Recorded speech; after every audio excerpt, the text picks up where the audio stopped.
আসসালামু আলাইকুম ওয়া রাহমাতুল্লাহ। সুপ্রিয় দর্শক শ্রোতা, কোরবানির এই বিষয়ের কোরবানির করার ক্ষেত্রে আরেকটি গুরুত্বপূর্ণ বিষয়, সেটা হচ্ছে আমরা যারা ছেলেপক্ষকে যারা আমরা বিয়ে শাদী করাই, ঘরের মধ্যে ছেলের শাশুর বাড়ি থেকে আমরা কোরবানির সময় অনেকে পশু দাবি করে। ছাগল দিতে হবে, গরু দিতে হবে, বেড়া দিতে হবে, মহিষ দিতে হবে, উট দিতে হবে। এই ধরনের অনেককে ডাইরেক্টলি বলে দেয় যে তোমার বাবা হোক, মা হোক, ঘরের সদস্যরা বলে তোমার শাশুর বাড়ি থেকে এই প্রস্তাবটা পাঠাও আমাদের জন্য, গরু পাঠার জন্য। আসলে এটা অত্যন্ত একটা গুনাহের কাজ। হ্যাঁ, ছেলের শ্বশুর বাড়ির পক্ষ থেকে যদি কোনো হাদিয়া পাঠায় খুশি মনে, সেটা দিয়ে আপনি কোরবানি করতে পারবেন।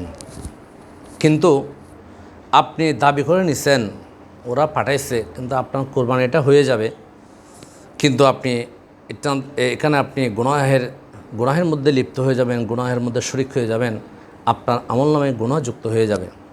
কারণ এটা শরীয়তের মধ্যে এটা নিয়ম নাই। এবং আমরা অনেকে ডাইরেক্টলি বলি না, ইনডাইরেক্টলি খুসা মেরে বলে থাকি।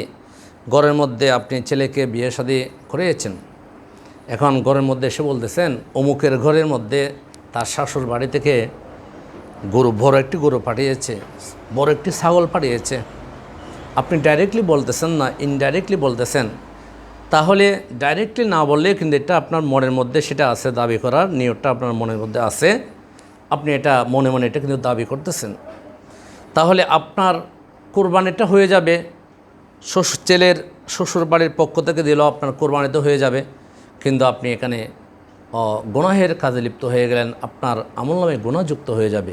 এটা অত্যন্ত একটি জুলুম। সুতরাং আমরা এই সমস্ত কাজগুলি করব না। আল্লাহ আপনাকে তৌফিক দিলে আপনি কোরবানি করবেন, আপনাকে তৌফিক না দিলে তো আপনার আবার কোরবানি ওয়াজিব হচ্ছে না। সুতরাং ছেলের শ্বশুর বাড়ির পক্ষ থেকে কেন আপনি দাবি করে পশু এনে সেটা কোরবানি করবেন?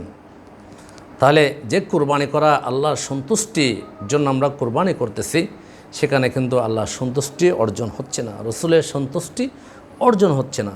সেজন্য আমাদেরকে এই বিষয়গুলি অত্যন্ত তীক্ষ্ণভাবে দৃষ্টিপাত করতে হবে। আল্লাহ রাব্বুল আলামিন আমাদেরকে সমস্ত শরীয়ত বিরোধী কর্মকাণ্ড দেখে আল্লাহ আমাদেরকে হেফাজত করুক। আমিন। আসসালামু আলাইকুম ওয়া রাহমাতুল্লাহ।